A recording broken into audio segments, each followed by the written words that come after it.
دا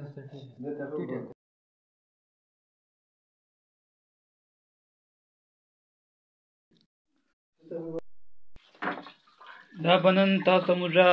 گاجرو حلوې طریقه ته شو کنه چې گاجرو حلوا بچرانګه پخوي. دا به اول ومینځي دغسې دغه ګاندي کنه ټیک سره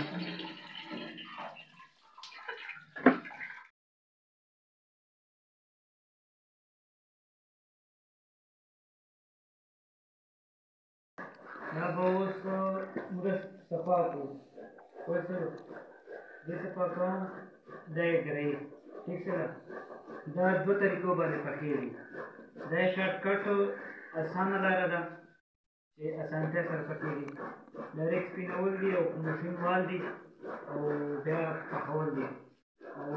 فلحال تاسو ته موږ هغه یوه طریقه ته ښو او بله طریقه هغه پروسیس یې اوږده لیکي دا ټایم په لګي. انشاءالله به تاسو موږ بیا تفصیلي څه ښو خو هغه به داسې چې ګاجرې به ومینځي صفا بیا کړي او بیا به وړې وړې کټ کړي غټې پتیلې سرلې ته به یې واچوي هغې ته به اوبه واچوي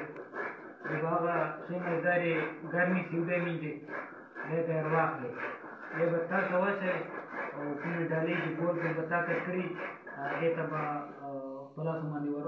چمچ وي له په لاس باندې له بل څه شي باندې دا ورکه وروې به یې هغې نه بعد یې بیا مطلب هغه پخوي. هغه پروسیس ده اوږده هغه به تاسو موږ بیا ته ښو او فلحال زموږ تاسو ته شارټکټ لار ته ښو چې ګاجرو حلوا به څرنګه پخوي.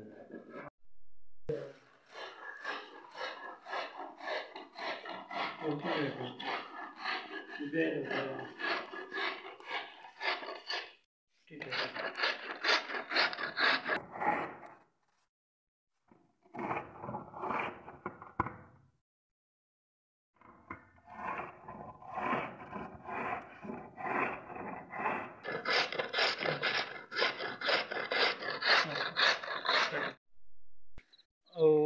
لږکې به اوبه هم ورکوي.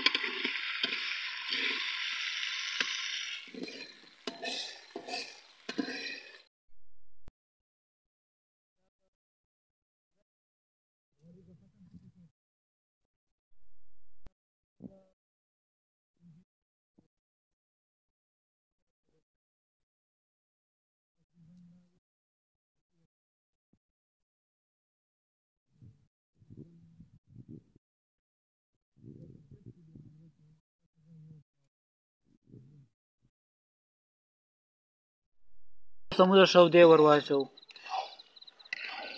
1 کیلو سودې به ور اچوي ټیک شه 1 کیلو دا به بیا په چې حال کې وابېړی دا به دغسې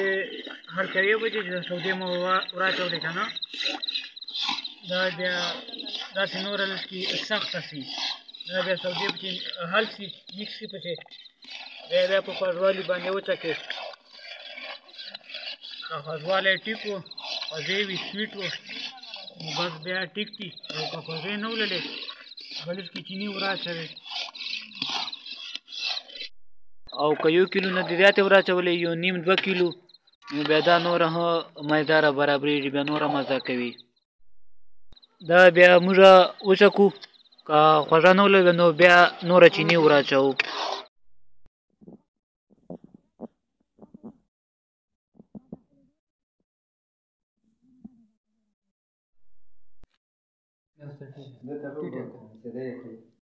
السلام علیکم اوس موږ ټېسټ وکړو دا ماشه ډېره پخه شوه ماشه ډېر خوږ ټېسټي ده څرنګه ټېسټي ده برابر ماشه ډېر مزدار ټېسټي ده